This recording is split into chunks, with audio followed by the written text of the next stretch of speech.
Welcome back to our YouTube channel, The Dubai Angels. So for today's vlog, ang gagawin po natin is magdi-deep cleaning po tayo ng washing machine. Yes, you heard it right. Magdi-deep cleaning tayo ng washing machine yung front load namin. So actually, itong video na to ay napanood ko lang din siya sa isang YouTube channel na foreign siya. So nakalimutan yung pangalan. So foreign siya. So actually, I was just browsing my phone and then nakita ko, I'm just browsing YouTube, and then nakita ko na meron palang ways on how to deep clean your washing machine. Especially yung front load nga. Kasi mahirap pala siya talagang linisin. Kasi kung makikita mo may mga layer siya. So kaya kailangan natin siyang linisin, tanggalin yung mga hindi dapat nandoon. So, i-advance ko na, medyo sensitive tong video na to kasi makikita niya talaga na sobrang dumi niya. Kasi hindi talaga namin siya nalinis ever since. Simula nung binili namin siya hanggang ngayon, hindi pa talaga namin siya nalilinis. And hindi ko rin naman kasi alam, I don't know if ako lang or baka kayo, hindi nyo rin alam. Comment down below kung alam niyo talaga kung paano maglinis ng washing machine. Pero ako, recently ko lang talaga siya nalaman na dapat pala nililinis yung mga parts ng washing machine. Okay. So, gaya ng sabi ko, magdi-deep clean tayo ng aming washing machine. So, ipapakita ko sa inyo, ito yung aming washing machine. Hindi ko alam kung kita nyo siya kasi malapit talaga siya kasi maliit yung space namin dito sa bahay. Okay? So, ito yung washing machine namin. So, kung makikita mo, meron siya dito. Ito yung compartment niya kung saan nilalagay yung mga sabon. So, ayan. Akala nyo lang, mukha siyang malinis pero pag tinanggal ko yan mamaya, naku po, good luck. And then, ito yung kung saan nalagay mga damit. So, ayan, may kita mo. Tamo, may dumi. Yan. Yan, oh. Tamo. Di ko alam kung nakikita nyo, pero ayan siya. So, may mga layer kasi siya na dapat linisin. So, ayan. And then, next is yung filter. Ito, medyo nasa mababa na siyang lugar. Ayan, ayan. Ito yung filter niya. Ayan. So, ayan, kailangan din pala siyang linisin. So, yun guys, ayun yung mga parts ng washing machine na lilinisin natin. And then, one more thing pala. Kasi, marami akong nakita. I was thinking na bumili na lang ng washing machine cleanser. Yung parang ano siya, powder din siya, and then may liquid gel na ano mo, parang isasama mo doon, tapos yun yung panlilinis mo. So, mag-hand gloves tayo. Sensya na, medyo masikip. So, ito yung filter. Kailangan lang natin siyang lagyan ng basahan. Okay, basahan at saka ng parang canister. Kung saan isasawak natin yung filter niya.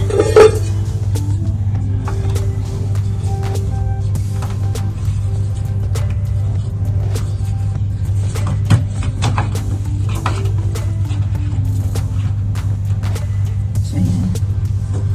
Medyo ano siya, daming tubig.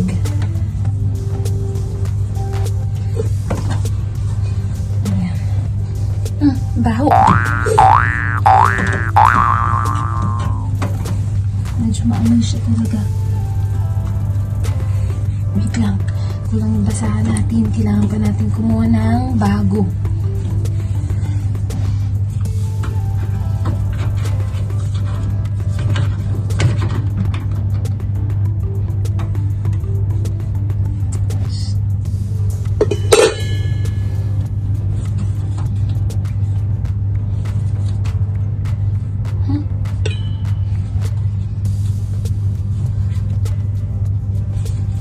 So, yun. Kuha tayo ng bagong pamunas.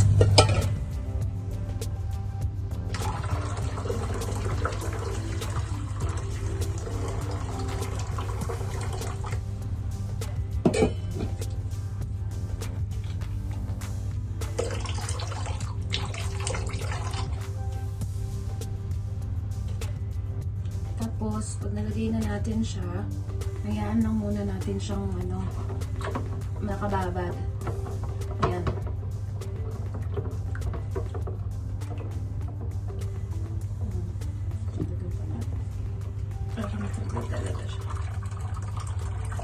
Okay. So, after nyan, dun naman tayo sa pinaka, anong tawag doon? Yung sa dispenser naman niya. Tanggalin naman natin to si compartment niya. Bitin, diba?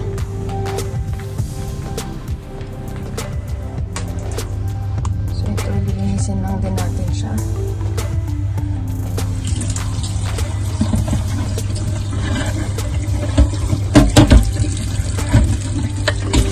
Dumi? See?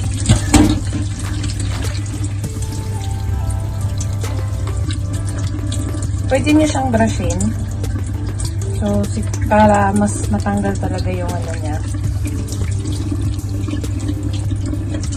So, kuha lang tayo ng brush para mas lalo natin matanggal yung mga kasulok-sulukan.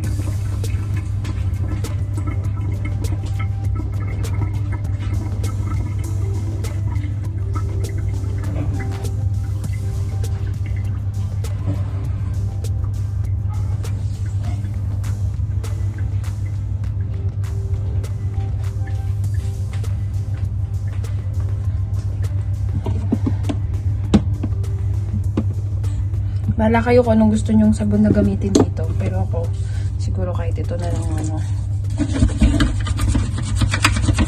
Make sure lang na ma-brush natin siya. Saanin lang natin itong ano, white vinegar kasi kailangan natin siyang i-spray.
Ayan guys, gagawin ko lang ng update.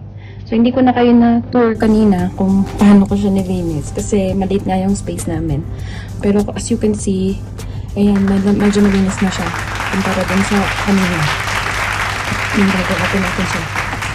And nawala na rin yung foul smelly niya. So, ginawa ko lang, nisprayan ko lang siya ng white vinegar and then nilinis ko lang siya. Okay? So guys, ito na yung next natin lilinisin. Ito yung last. Yan yung pinakaloob niya. So, ipapakita ko sa inyo kung paano natin siya lilinisin. Although, hindi nyo naman masyado makikita. At hindi ko sure kung ano nyo makikita. Ng aming space. So, yan. So, ang gagawin lang natin is sprayan lang muna natin siya ng white vinegar.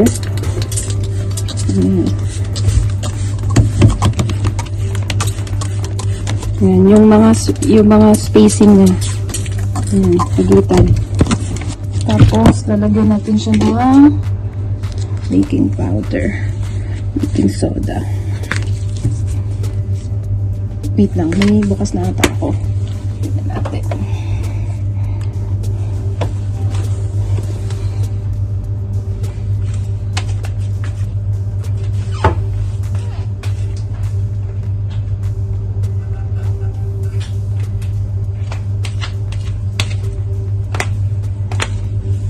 Lalagyan lang natin siya.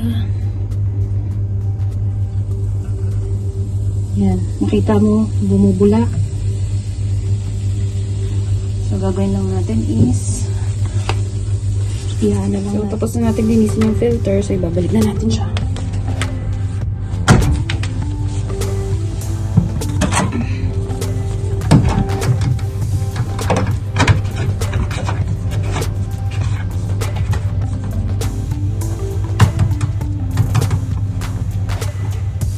Siguro din yung nakalock. Kasi tatagas ang tubig dyan. It's done. And ibalik na rin natin itong dispenser niya.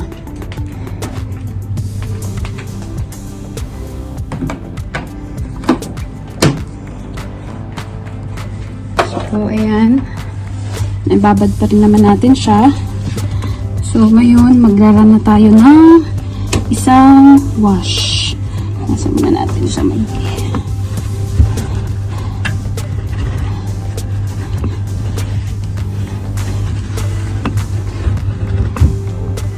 okay. So, gagawin natin. Lagyan natin ito. Ito. Na natin.